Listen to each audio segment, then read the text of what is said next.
भाजपा देश की बेटियों के पीछे क्यों पड़ी है? भाजपा देश की नमस्कार दोस्तों नेहा सिंह राठौर का एक वीडियो आया है, छोटा वीडियो, उसको पूरा सुनिए और कमेंट बॉक्स में हमें अपनी राय दीजिए कि उनकी ये बात आपको कैसी लगी। धन्यवाद। भाजपा देश की बेटियों के पीछे क्यों पड़ी है? भाजपा देश की सशक्त और सक्षम बेटियों को बर्दाश्त क्यों नहीं कर पा रही है? बेटियों के लिए भाजपा के मन में आखिर कितनी कुंठा है? जिस नेता के मन में जो आ रहा है वही बोल दे रहा है। गजब बेलगाम लोग हैं ये। क्या देशवासियों को नहीं लगता कि इन बेलगाम नेताओं के मुंह में लगाम डाल देनी चाहिए? भाजपा का महिला विरोध और इनके नेताओं के मन में महिलाओं के लिए जो कुंठा है उसे अब पूरा देश जान चुका है। लेकिन मुस्लिम महिला अधिकारियों के लिए अपने मन का जहर ये लोग चाहकर भी नहीं छिपा पा रहे हैं।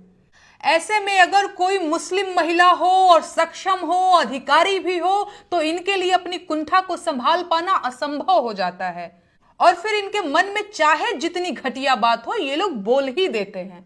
भारतीय सेना की कर्नल सोफिया कुरैशी को आतंकवादियों की बहन कहने वाले विजय शाह की बातें देश भूल भी नहीं पाया था कि भाजपा के एमएलसी एन रवि कुमार ने एक बार फिर से देश का माहौल गंदा कर दिया है। भाजपा के नेताजी ने आईएएस अधिकारी फौजिया तरन्नुम के बारे में कहा है कि मुझे नहीं पता जिला कलेक्टर पाकिस्तान से आई है या यहाँ की आईएएस अधिकारी हैं।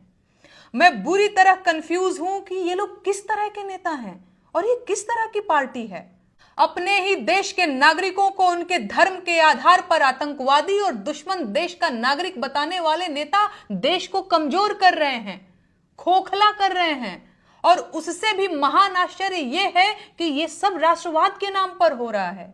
भाजपा अब तक देश की सेना का मनोबल कमजोर कर रही थी, लेकिन अब ब्यूरोक्रेसी के पीछे भी पड़ गई है।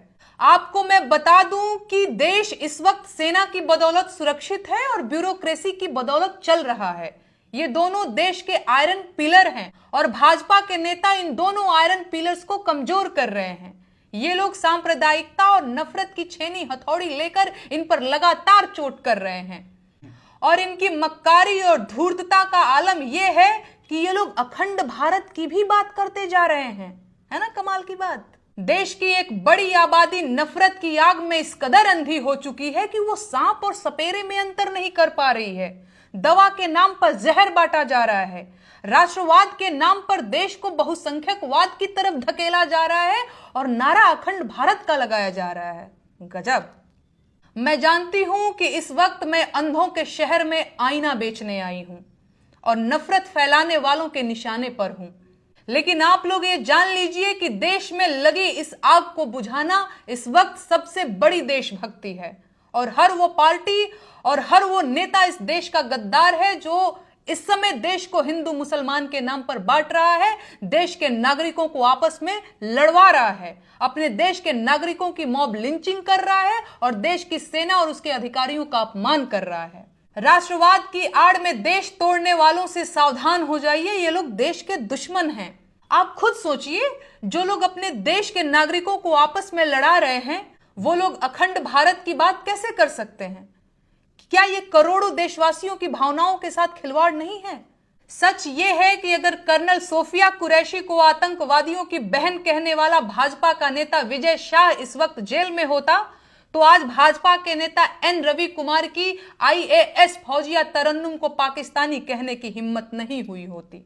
सोच कर देखिए, जो लोग सेना की कर्नल और आईएएस अधिकारी तक को बगैर सोचे समझे कुछ भी बोल सकते हैं, वो साधारण महिलाओं का क्या हश्र करेंगे? इसी दिन के लिए आपने भाजपा को वोट दिया था? आपको यही भारत चाहिए था क्या? देश की बेटियां देश का सम्मान हैं और कोई माई का लाल उनको अपमानित नहीं कर सकता, फिर वो चाहे कोई भाजपा का नेता हो या खुद चौकीदार ही क्यों ना हो। तो दोस्तों, आप लोगों को वीडियो कैसा लगा कमेंट बॉक्स में जरूर बताएं और वीडियो को लाइक, शेयर, कमेंट और चैनल को सब्सक्राइब करना ना भूलें।